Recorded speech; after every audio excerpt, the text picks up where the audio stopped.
Hello, I'm Jessica Crawford. I'm the Conservancy's Southeast Regional Director. Today we're at the Conservancy's Blanchard Harris Knelton Preserve. It's a multi-component site in Bolivar County, Mississippi.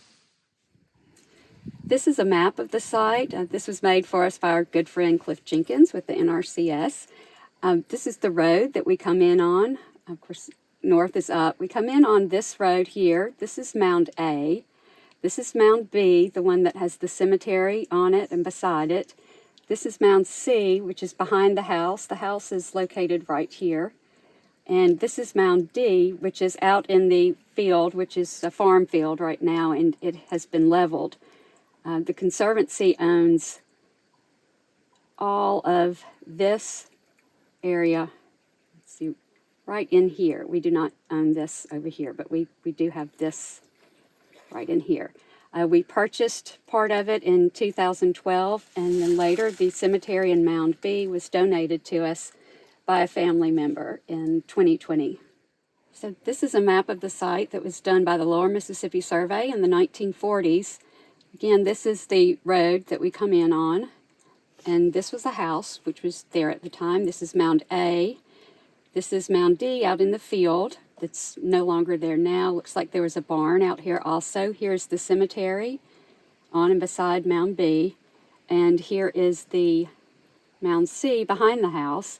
These are fences. Of course, there are still the outbuildings. Here's the little tenant shack that's at the back of the headquarters. And there was obviously another building right here.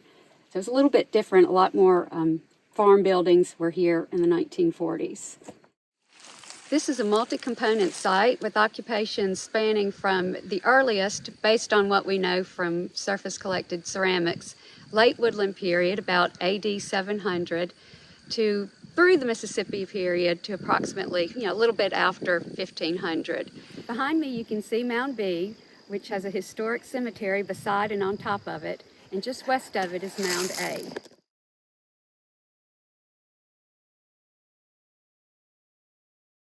Behind me is Mound C at Blanchard Harris Knelton.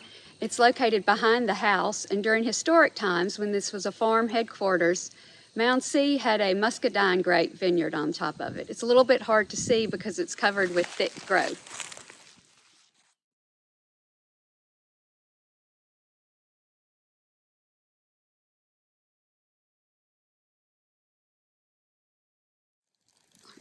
You can see in some of the bare patches at Blanchard Harris Knelton, where we've got armadillo diggings, you can see how dark and how rich the midden is. It's like this throughout the site. Behind me is a local historic cemetery. The cemetery contains the remains of several local white families. It's located on and beside Mound B. This is a common thing here in this part of Mississippi, is to have historic cemeteries located on Indian mounds. We have several interesting graves in this cemetery, including well-known and well-loved Mississippi folk artist Emma Knelton Humphreys Lytle. So here's a view from standing on top of Mound B, and this is the cemetery I was just in, and the area around it in Mound B. It's pretty grown up, but in fairly recent times, we've noticed that there are some additional graves that are outside of the fence. In fact, behind the fence are what appears to be an African-American cemetery. This one right here, Mr. Burden Ammons, was born in 1851 and died in 1924. We've done a little bit of research, and we've been able to determine that he was a member of the U.S. Colored Troops. So he apparently fought in the Civil War when he was very young, maybe grew up here when it was a plantation and he was enslaved, and then perhaps maybe after the Civil War returned here to work on the plantation as a tenant and then passed away. We still have a lot more research to do out here, and obviously a lot more cleaning up back behind Mound B.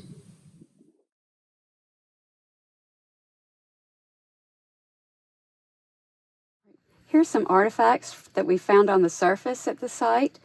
We have 3 little hand chopping tools called celts, and you can see they have the site number on them. 22BO501. We've got these 3 celts. This is a little gaming stone. And here's some pottery. All of this is pretty much typical of the Mississippian period. That's post AD 1000. These are rim sherds, probably from the tops of bowls. And you can see the shell tempering that was used to make the pottery. Here's another piece, a round piece, and you can really see the crushed freshwater mussel shell that was used for tempering there. This is an earplug. It would have gone through a hole in the earlobe.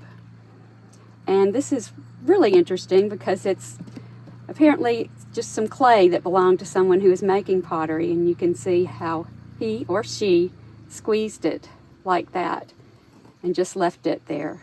And it was fired or either dried on its own. And it's got the shell tempering in it also. The Conservancy takes care of maintenance at the site, which includes mowing twice a month in the summertime.